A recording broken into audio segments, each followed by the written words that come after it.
বাপরে বাপ, কি ভিড়, একেবারে চিড়ে চ্যাপ্টা হয়ে গেছি। ও বাপরে বাপ। শুভ্রাংশু অনেক কষ্টে ভিড় বাস থেকে কোনো রকমে পোস্ট অফিস মোড়ে নামলো। নেমেই পকেটে হাত দিয়ে দেখে তার মানিব্যাগ নেই। মানিব্যাগটা উধাও, পকেট মারি হয়ে গেছে।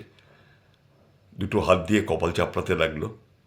বাস স্ট্যান্ডের কাছে একটা জায়গায় উবুড় হয়ে বসলো। বসে ভাবতে লাগলো, এবার আমি কি করব। মায়ের জন্যে 400টা টাকা রেখেছিলাম, আর আমার জন্য 100 টাকা, আর মাকে লেখা একটা চিঠি। সেই চিঠিতে মাকে জানিয়েছিলাম, মা গো, আমার চাকরিটা নেই মা, এই কটা টাকাই আমার সম্বল, এই থেকে 100টা টাকা রেখে বাকি 400 টাকা তোমায় পাঠালাম, তুমি তুমি যেভাবে পারো আপাতত চালিয়ে নাও মা। কিন্তু সেই চিঠি, সেই টাকা, সেই মানিব্যাগ সব কিছু উধাও। মায়ের চিঠিতে ঠিকানা লেখা ছিল প্রতি এবং হইতে। কপাল চাপড়াতে চাপড়াতে কোনো রকমে আস্তে আস্তে বাসা বাড়িতে এসে হাজির হলো। কোনো কাজ জোগাড় করতে পারেনি।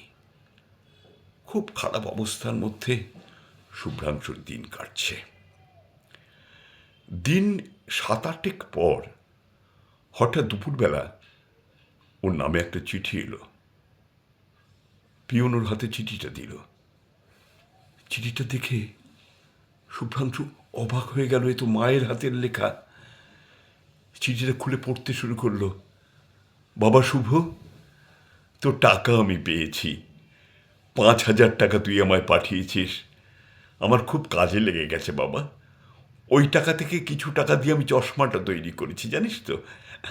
আমার আর কোনো অসুবিধে হবে না। অনেকগুলো টাকা পাঠিয়েছিস, তুই ভালো থাকিস, আর আর সময় মতো চলে আসিস। তোকে কতদিন দেখি না শুভ, কতদিন দেখি না। অবাক হলো শুভ্রাংশু, এটা কেমন করে সম্ভব? আমি 5,000 টাকা মাকে পাঠিয়েছি, ও তালগোল পাকিয়ে যাচ্ছে, কোনো হিসেব মেলাতে পারছে না। এই ঘটনা 2 দিন পরে আরেকটি চিঠি পেল শুভ্রাংশু। আঁকাবাঁকা হাতের লেখা, খুব অস্পষ্ট হাতের লেখা। কোনো রকমে অনেক কষ্টে লেখাটার অর্থ উদ্ঘাটন করলো। তাতে লেখা আছে, মান্যবরেশু, আপনি আমায় ক্ষমা করবেন। আপনার পকেটটা আমি মেলেছিলাম। দেখুন, আপনার মা তো আমারও মায়েরই মতো। আমার মা খুব ছোট্টবেলায় আমাকে ছেড়ে চলে গেছেন, ওই নীল আকাশে, জানেন তো। তাই তাই আপনার মাকে লেখা চিঠিটা পড়ে আমি আর থাকতে পারলাম না। আপনার 500 টাকার সঙ্গে আরো 4,500 টাকা এক করে আমি আপনার লেখা ঠিকানায় আপনার মাকে পাঠিয়ে দিয়েছি। আবার বলি, আপনি আমায় ক্ষমা করবেন, কেমন? পারলে ক্ষমা করে দেবেন। শুভ্রাংশু অবাক হলো, এও কি সম্ভব? এও কি হতে পারে? তখন ওর এক বন্ধু সবটা শুনে বলল, শোন শোন, এরা চোর হলেও জাত ভালো, এটা মনে রাখবি। এটা হলো চোরের মহানুভবতা, এটা হলো চোরের মানবিকতা, তাই না? তো মন খারাপ করিস না, সব ঠিক হয়ে যাবে। হয়তো হয়তো সব ঠিক হয়ে যাবে।